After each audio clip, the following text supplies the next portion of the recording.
Oh, what have you gotten yourself into, Cody Rhodes? As WrestleMania 41 draws closer and closer, the American Nightmare will be defending his WWE Championship against an evil John Cena? Yes, we know it happened, but we're still processing it.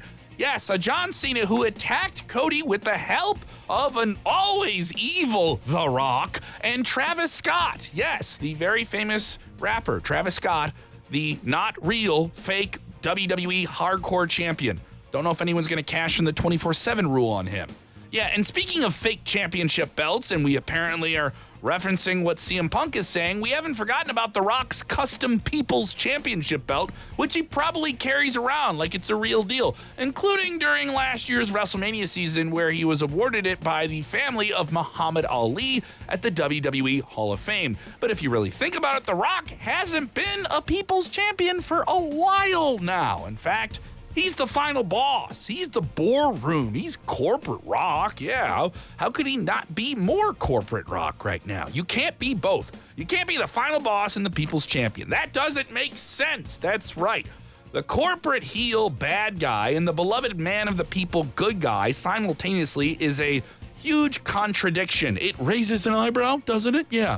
The real People's Champion, at least in our opinion, is the actual WWE Champion, Cody Rhodes, a man of the people fighting for the kids, the boys, the girls of all ages. And if you got any doubts about that, let's just make our case. You're watching Sportskeeda Wrestling. I'm Kevin Callum, and today we're looking and cooking up at how Cody Rhodes became the new People's Champion of WWE. How do you feel things are going to go down at WrestleMania between Cena and Cody Rhodes? The comments are right there. Jump into the comments. Come on. You're already hearing me say it. Get into the comments already. We begin with Cody Rhodes' father, the beloved Dusty Rhodes, the American Dream, a man who so well lived in the hearts and minds of wrestling fans during the territory days that some fans would even rush the ring to physically assist him when he was at the beat-down hands of an evil foe.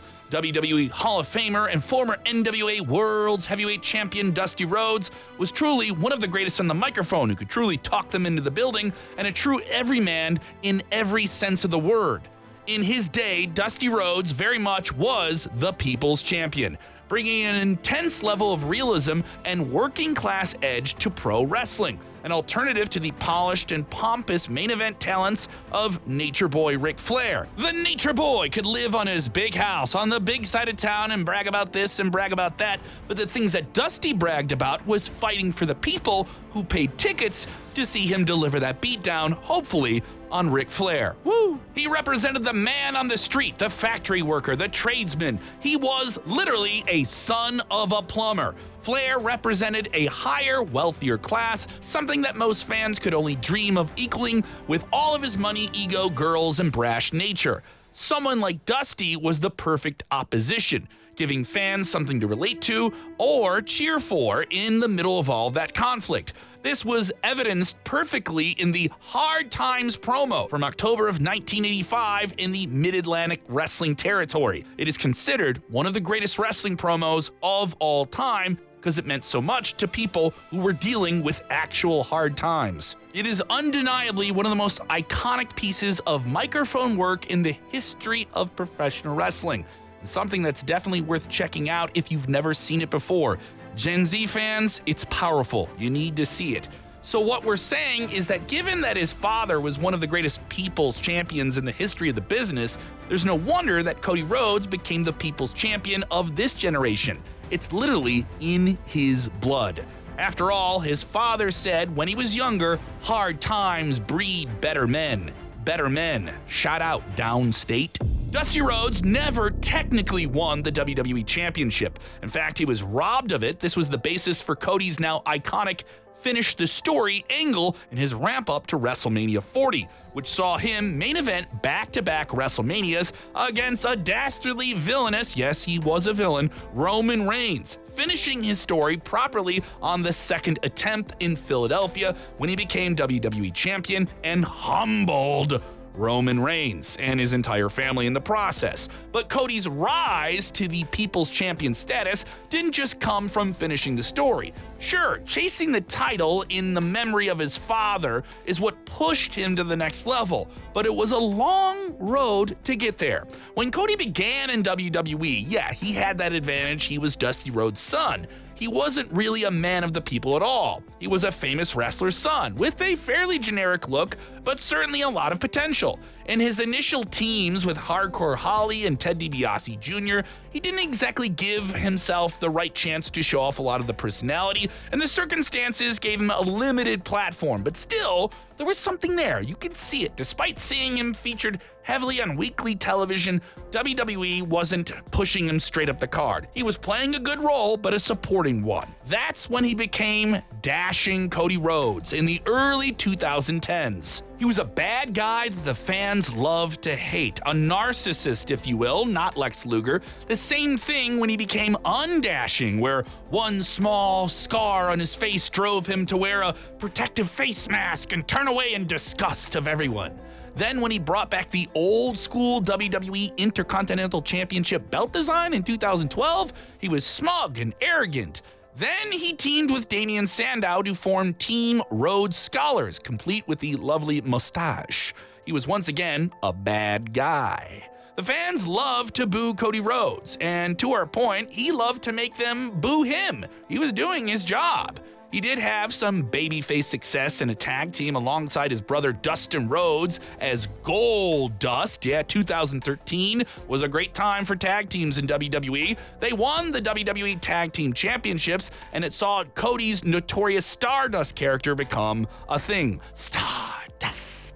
Although there's more than one reason to boo Stardust. Cody put all into Stardust, despite being vocal about not enjoying the gimmick, which was respectable, but he still was a professional playing the role. When real-life news broke that WWE's creative team dismissed his treatments for a new character, it made him sympathetic to the idea of maybe doing something else, because most WWE fans were also incredibly frustrated with the company's creative process. He got even more sympathy from fans when WWE reportedly prevented him from using the name Cody Rhodes after granting him his release, when many people thought he was going to be a lifer in the company since his father was such a big part of raising the next generation in WWE NXT around the same time. It was a release from WWE that Cody Rhodes himself requested. Cody Rhodes was truly now going to leave the billionaire nest of professional wrestling's prime league of WWE and hit the independent circuit for the first time, simply as Cody, then later building up the name The American Nightmare Cody. He worked for promotions across the world like Ring of Honor, TNA, Global Force Wrestling, New Japan Pro Wrestling in the Tokyo Dome, the National Wrestling Alliance, PWG, and AAW in Chicago, picking up titles pretty much everywhere he went and having the match on the card, truly proving that he may have been right and those that doubted him may have been wrong. Building himself up without the WWE machine behind him was wild to see. He was doing it without actually being able to use the name Rhodes. He was simply Cody, but everyone knew who he was and took him as legitimate, and he earned his spot. He wasn't simply just the son of a great wrestler, he was a great wrestler now. He even followed in his dad's footsteps, becoming the NWA World Champion at the groundbreaking All In show. He showed he had his dad's business mind as well when he and other members of the Elite stable spearheaded the original All In. That's right, he was a part of producing that show in Chicago back in 2018. I was there and I still brag about it to this day. When we say that the show was a game changer, we actually mean it. It was a show that was literally promoted on the idea of a bet. Wrestling Observer Newsletter's Dave Meltzer said that no other company outside of WWE would be able to run an arena and sell 10,000 tickets. Cody took him up on that bet on social media, and then the groundswell came together and we got All In at the Sears Center in suburban Chicago. It was a special night that people are still talking about, something that was unheard of outside of WWE at the time. This, coupled with the huge traction generated by Kenny Omega and Chris Jericho and their work in New Japan, led to the advent of All Elite Wrestling in 2019, funded by NFL executive Tony Khan, yes, of the Jacksonville Jaguars, making it a somewhat controversial choice of putting the wrestlers on the board of directors while also competing as active talents. Cody was one of them, an executive vice president. Cody was among these names, and whether he did a good job in his behind-the-scenes role is a different question altogether. But we can say that he didn't book himself to be world champion at any point, just the secondary TNT champion instead, and he didn't start a brawl or participate in a brawl with anyone backstage. Yeah, so thumbs up to that, we guess. Cody was openly against what many believed to be wrestling's evil empire. However, this wasn't the end of the story, as the fans, or at least AEW fans, would fickly turn on Cody before he departed the company. Cody did a little self-indulgence at times when working in All Elite Wrestling. He gave some strange promos, maybe, that didn't really land exactly how they were intended, and became something of a reality TV star. So, it's murky in retrospect. Still, he had some fantastic performances and some great angles with the likes of Chris Jericho, MJF, and the late great Brody Lee. Cody left AEW in 2022 and made a surprise return to WWE in the biggest way possible. With much anticipation, he was Seth Rollins' surprise opponent at WrestleMania 38. It was the wrestling moment of the year, maybe one of the biggest returns in WWE history. To a thunderous ovation in Texas. It was truly a night where fans were still booing him when he left AEW, but now cheering for him like crazy when he showed up in WWE. It just goes to show you how much preferences can differ between two, maybe different fan bases. But as Cody Rhodes, the American Nightmare now in WWE, with all of his branding and theme music brought back into the company, returned with a bang on wrestling's biggest stage, fans just forgave him across the board. They saw what he was doing outside of WWE, and now they were interested to see what he was going to do in WWE in the future. Yeah, he had been a little goofy at times, but it wasn't that big of a deal. You could see that he was a diamond, the coal was dusted off. In fact, he always learned from his mistakes and got better and better over time. So complete with the bleach blonde hair, his Homelander gear, his all-new first impression with a WWE audience, he defeated Seth Rollins in a weekend-stealing show and began his rise. But we're not there just yet. Cody being paired with the best big match performer in all of WWE, Seth Rollins, was something special. And for most of the year, they had the feud of the year, according to us here at Sportskeeda. The two were set to face off in the Grisly Hell in a Cell. But something else that was grisly and weird also happened in the blow-off to their months-long feud. Yeah, Cody tore his pectoral muscle in a very gross way right before the event in All-State Arena in suburban Chicago. Once again, Chicago, just the best wrestling city in the world. You can yell at me in the comments, I'm from there. It was a wild moment. The air was sucked out of the arena as we watched it. The American Nightmare, with some truly shocking bruising on his chest and true agony with every other movement in the ring, competed in a Hell in a Cell match against Rollins, and the crowd saw what he was doing.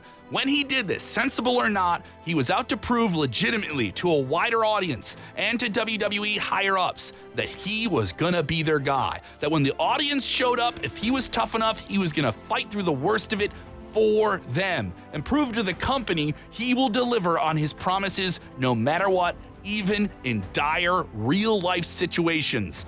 This was the wrestling business throwing everything at Cody Rhodes, and Cody Rhodes saying, "Thank you, sir. I'll have another." The injury did derail Cody for a time, making him miss the rest of 2022, but he returned as a part of the 2023 Men's Royal Rumble match, predictably but awesomely, winning the whole damn thing, dumping Gunther over the top rope at the conclusion to punch his ticket to WrestleMania's main event in La La Land and bring home the belt for Dusty. But Cody came up short at WrestleMania because you don't just take on Roman Reigns, you take on his entire family with bloodline shenanigans. Yes, shenanigans. They shoveled heaps of babyface sympathy onto the American Nightmare as he came back for another try the following year, once again having to endure the slings and arrows and obstacles placed in front of him. Cody's rise and subsequent rematch happened to coincide with The Rock returning to WWE, both as a real-life board member of TKO and as an on-air talent who could show up and be a modern-day Mr. McMahon with muscles and change anything he wanted. It did seem like the final boss, as he dubbed himself, was out to ruin the American Nightmare's day and ruin his journey to finish his story.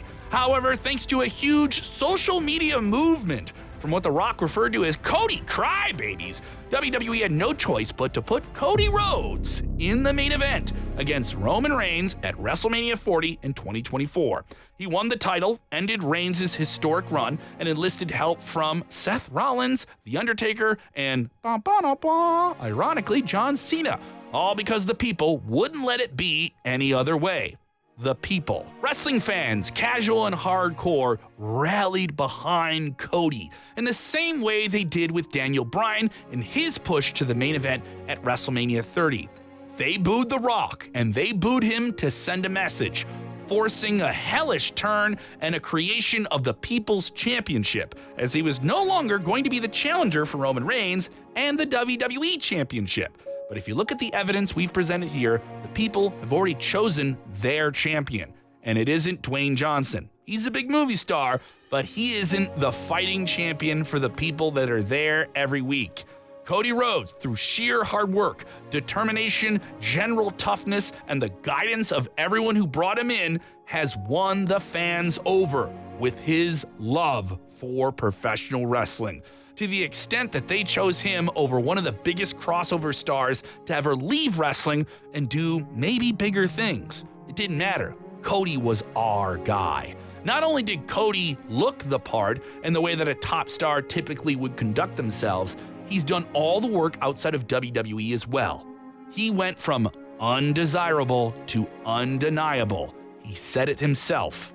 The perfect combination of a WWE system-produced talent and indie darling, uniting those two very opposing lanes into one singular performer of a generation.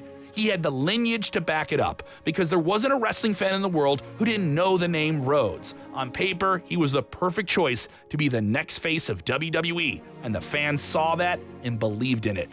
Now, some of you may challenge that. In the past, WWE had to rely on nostalgia and part-time performers because maybe they didn't have someone exactly in the new main event position. But some of their prospects from the past have fallen out of favor and left the company and made stars of themselves elsewhere and were beginning to come back. Drew McIntyre is a great example of this. Cody had the perfect set of circumstances, coupled with a huge stage to return on. Everything just fell into place, and obviously everything happening outside of what's going on in the ring backstage in WWE with Triple H taking over the creative vision may have helped as well. The circumstances are certainly there. Right guy, right timing, right place. Some stories need to be finished. Some stories need to write themselves. Cody Rhodes is the perfect example of both of these things.